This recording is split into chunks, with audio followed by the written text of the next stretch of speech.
Right now, as you're watching this, artificial intelligence is making thousands of micro-decisions about your life. What content you see, which routes you take, even who you might date. But here's what nobody's telling you. You're about to flip that equation completely. You're about to become the one in control. Maya Chen discovered this 3 weeks ago when she accidentally stumbled into what Dr. Cyrus Nexus calls the Great Reversal. She wasn't trying to build anything revolutionary. She was just tired of feeling like technology was happening to her instead of working for her. What she found changed everything, and it's the same opportunity sitting right in front of you. You see, Maya had been using AI tools the way most people do. Asking ChatGPT random questions, maybe using some photo editors. Basic stuff. Consumer level. But then something shifted. She stopped thinking of AI as this mysterious black box and started treating it like what it actually is. The most powerful thinking partner humans have ever created.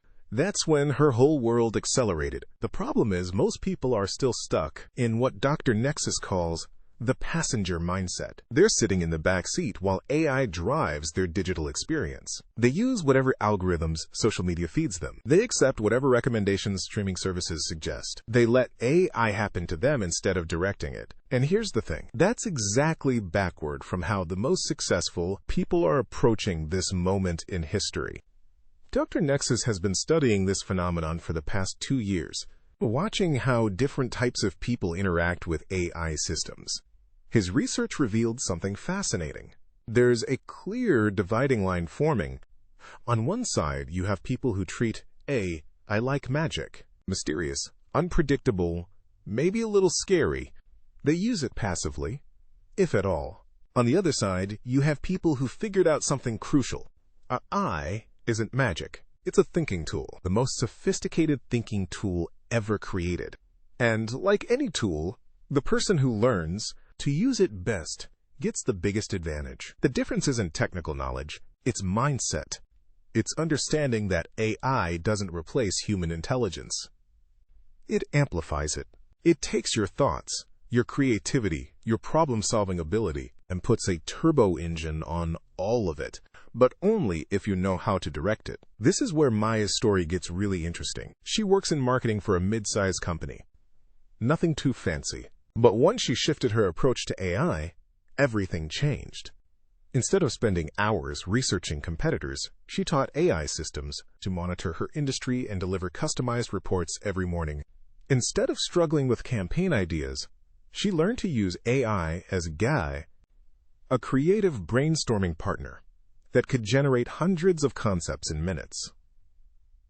Instead of writing emails from scratch, she developed AI workflows that could draft personalized outreach in her exact voice. But here's the crucial part. Maya didn't become dependent on AI. She became exponentially more capable because of it. Her ideas got bigger. Her execution got faster.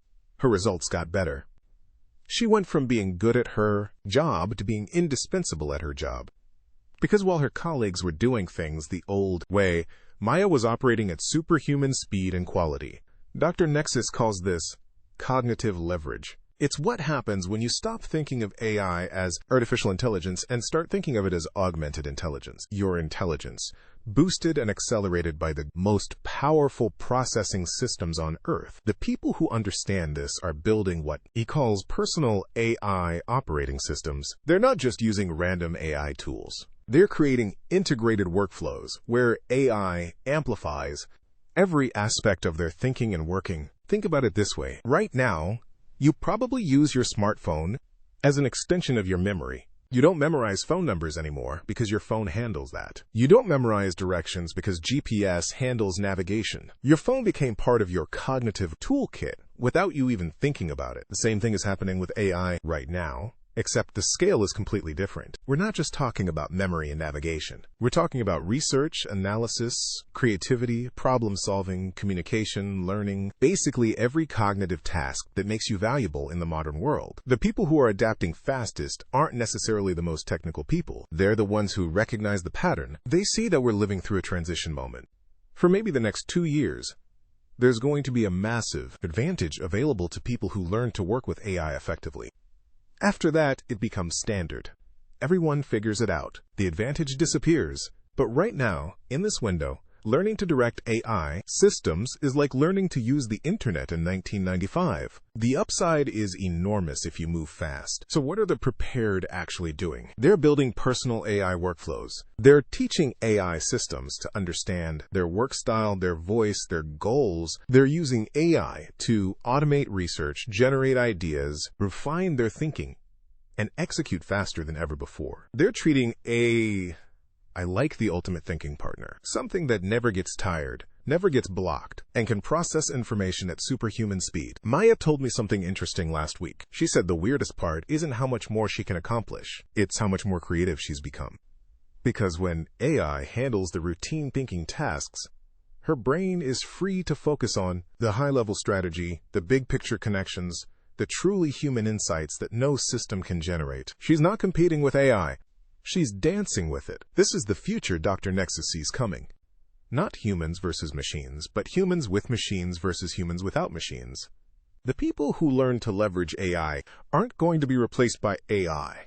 They're going to be the ones doing the replacing. Because in a world where anyone can access superhuman processing power, the competitive advantage goes to whoever can direct that power most effectively. The transition is already happening. The tools are already available. The question isn't whether this shift is coming. The question is whether you'll be leading or scrambling to catch up. Because in about 18 months, everyone will understand what Maya figured out 3 weeks ago. The only question is whether you'll be ahead of that curve or behind it. This is where everything changes. Most people aren't ready.